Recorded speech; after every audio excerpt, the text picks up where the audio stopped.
Hey guys, how's it going? davidinark here, and I just wanted to talk to you a little bit about some of the stuff going on with Take2Interactive, especially dealing with GTA, as I'm sure many of you heard, and if not, then this will be news to you, but Take2Interactive earlier in June, around June 5th, contacted the folks who make Open4, that's OpenIV, which is the tool that allows you to do really, really cool mods with GTA 4, GTA 5.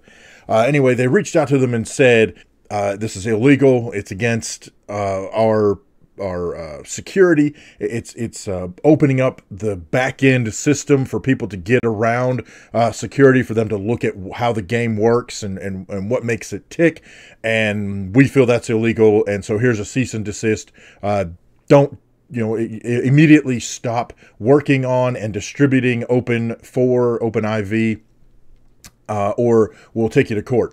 And the guys behind OpenIV, Open4, said, you know what? It's just not worth it. The issue is that taking it to court again, they've already been to court once about it, and showed, nope, this is actually not, illegal. This is under fair use. Here you go. And, Take2Interactive decided, no, we're not going to do that anymore. We're definitely going to keep fighting this until we shut you down.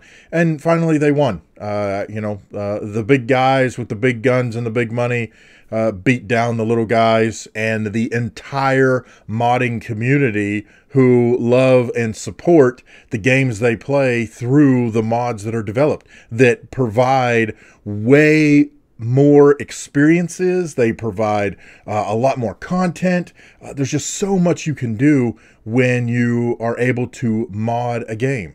But Take2Interactive decided to go back to, I don't know, let's go back to, heck, I don't know, what would that be, maybe 1989? I don't know, somewhere in there, because that's a huge step backwards, in my opinion. I don't understand this. I'm trying to think back. If you go all the way back to games like Doom and Duke 3D, those WAD files, creating those mods, that was part of the entire culture of the games, of modding, of doing all that kind of stuff. And for the most part, modding has been embraced ever since, and probably even before then. I'm just, those are the references I have. And so, for the most part, those types of things have been embraced. My understanding is that Bethesda and some other publishing groups are also looking at changing the way that they allow or don't allow certain mods. It's really funny to me. A lot of the complaining is supposedly around things like microtransactions, where you buy the little things, the add-ons and what have you. Some of it is around DLC. Look, here's the thing. If you go out and you look, and I think of Skyrim, if you look at some of the mods available for Skyrim, they don't circumvent DLC. They work right along the DLC. In fact, some of the mods require you to go get the DLC. So in order to play certain mods, I have to go buy, oh, hello, more money in your pocket, the actual DLCs that go with the game. I don't understand what the heck Take2Interactive is thinking on this. The way I look at it, one of two things is going to happen. Either there's going to be enough of a public backlash that Take2Interactive finally wakes the freak up and says, okay, you know what? We were wrong. We understand. We get it now. Okay, sorry. Yeah, we're actually going to sell more if we let you do this. So Merry Christmas. Keep on going. Or the backlash is going to be people are going to stop buying Take2Interactive sponsored games. I mean, frankly, that's the easiest way to do it. You don't want to do that. You want to show your support for the modding community. Don't buy the games that they now don't let you mod. It's that simple. I've been playing GTA 5 for a long time. I've absolutely loved GTA 5. One of my favorite mods is the family-friendly mod. I've heard back from a couple of folks over the last couple of days that the family-friendly mod doesn't work anymore. So I've not tried reinstalling it, since I had to reinstall all of my GTA to start with. I have not checked. Like I said, I need to run out and quickly check that. In fact, just give me 1 second here.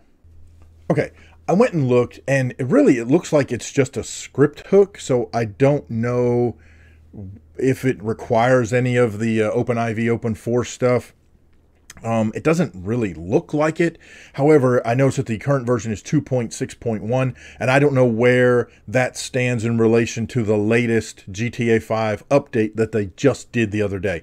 And that's one of the problems. One of the problems with modding in general is that Rockstar, and I hate to blame Rockstar, I really do, because in the past, Rockstar has said how much they love the idea of the community making stuff and enhancing the game. I don't believe this is Rockstar behind this. I believe this is Take-Two Interactive trying to be the big bully on the playground. And so I think that's why we have these constant updates that break the script hooks. And that's the real issue with the family-friendly mod, I believe.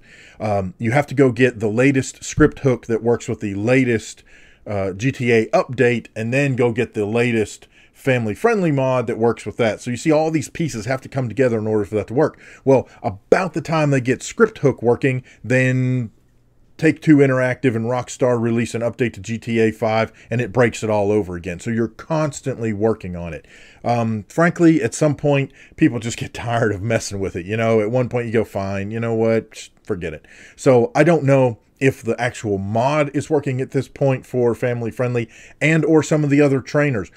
Basically, I'm assuming it won't be very long before, and maybe it's already taken place, before Take-Two Interactive issues a cease and desist against the script hook folks and gets them to stop updating and distributing the script hook DLL. So I definitely can see that happening if Take-Two Interactive doesn't change their mind. As far as what can we do about it, at this point, be vocal. Contact them directly. Go to the Take-Two Games website, go to the contact, there's a form you can fill out, and just beat the crap out of them and let them know, hey, this is what we want. So the first thing we can do, reach out and let them know through Twitter, through their direct website, through other social media, through YouTube, whatever your venue of choice is, or venues of choice. Hit them everywhere, and let them know this is a bunch of baloney, and and we support the modding community. We don't support Take-Two Interactive in this particular decision. The other thing you can do, seriously, don't buy the games. Don't buy the games. I would love to see a community backlash big enough that the distribution companies, Steam, and wherever else you can get Take-Two Interactive games through those particular avenues, I would love for them to come up and say, we support the modding community, and we will offer you credit if you uninstall the game and request a refund.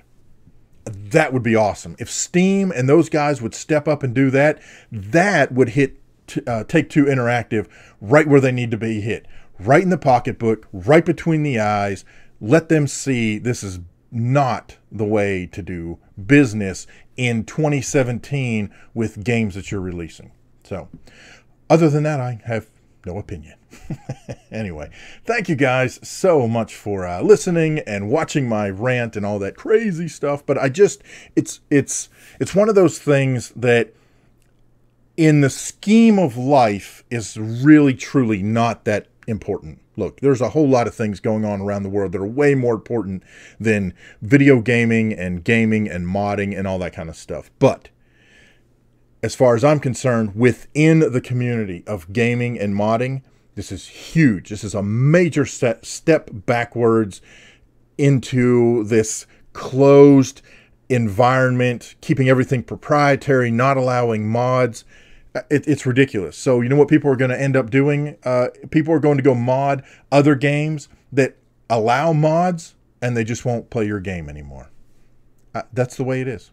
So anyhow, thank you guys so much for watching. Let me know in the comments section down below. What do you think? What's your take on Take-Two Interactive and the whole no more modding stance that they've taken with Open4, OpenIV, and most likely that they're going to end up taking with the script hook DLL folks? Let me know down in the comment section below. Hit the like button if you enjoyed the video. Feel free to subscribe if you're not already a subscriber. I appreciate it. And those of you that are subscribers, thank you so much for coming back and checking out and, well, watching me rant. So there you go. We'll see you next time. Thanks for watching.